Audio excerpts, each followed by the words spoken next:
ማርኬ ትክክለኛ ውሳኔ ነው የወሰንከው። አሁን ትክክለኛ ውሳኔ በቃ ይበቃል። ወደ ቤዛ ተመለስ።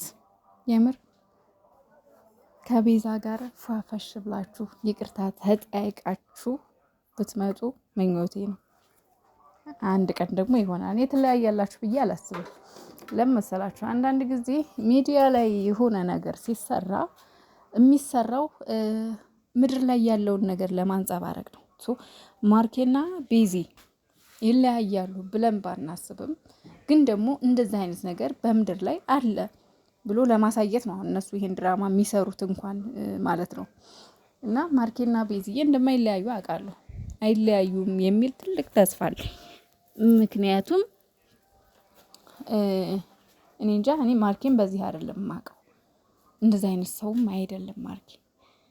ታስታውሱ ከሆነ በስንት መከራ ከሄሉ ጋር እንኳን ከተለያዩ በኋላ ከስንት ጊዜ በኋላ ሰው አልቀርብም ሴት አልቀርብም ብሎ በጣም ከረጅም ጊዜ በኋላ ከቤዛ ጋር የሆኑ። ስለዚህ አሁንም ደግሞ ከረጅም ጊዜ በኋላ የተገኘ ፍቅርና ግንኙነት በዚህ ባጭር ጊዜ ያልቃል ብዬም ይለያያሉ ብዬም አላስብም።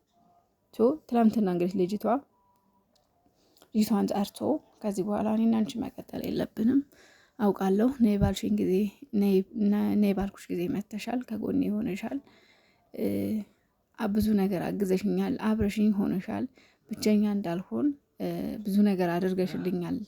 ግን ከዚህ በላይ አብረን ከቀጠለን ነገሮች ጥሩ አይደለም፣ ወደ ሌላ ሊቀየሩ ስለሚችሉ ከዚህ በኋላ እኔና አንቺ አብረን መቀጠል የለብንም ብሎ እንግዲህ ልጅቷን ነግሯታል። ልጅቷም ያው ትንሽ ብታንገራግርም ትንሽ ብታለቃቀስም ነገር ግን አንተን የሚያስደስትህ ከሆነ ለአንተ የሚመችህ ከሆነ እኔ ችግር የለም እርቃለሁ ብላለች። ይሄ ንግግሯ በጣም ነው የተመቸኝ ልጅቷ። በጣም በጣም በጣም በጣም ተመችቶኛል። ምክንያቱም አሁን አይኔ አንተን ቀርቤ እኔ አንተን ከቀረብኩ በኋላ እንዴት ነው ተይጅ የምትለኝ ምናምን ብላ ቢሆን ልክ እንደ ሄርሜላ ማስቲሽ ሆና ቢሆን ልክ ሄርሜላ አብርሽ ላይ ማስቲሽ ናት። እንደዛ ሆና ቢሆን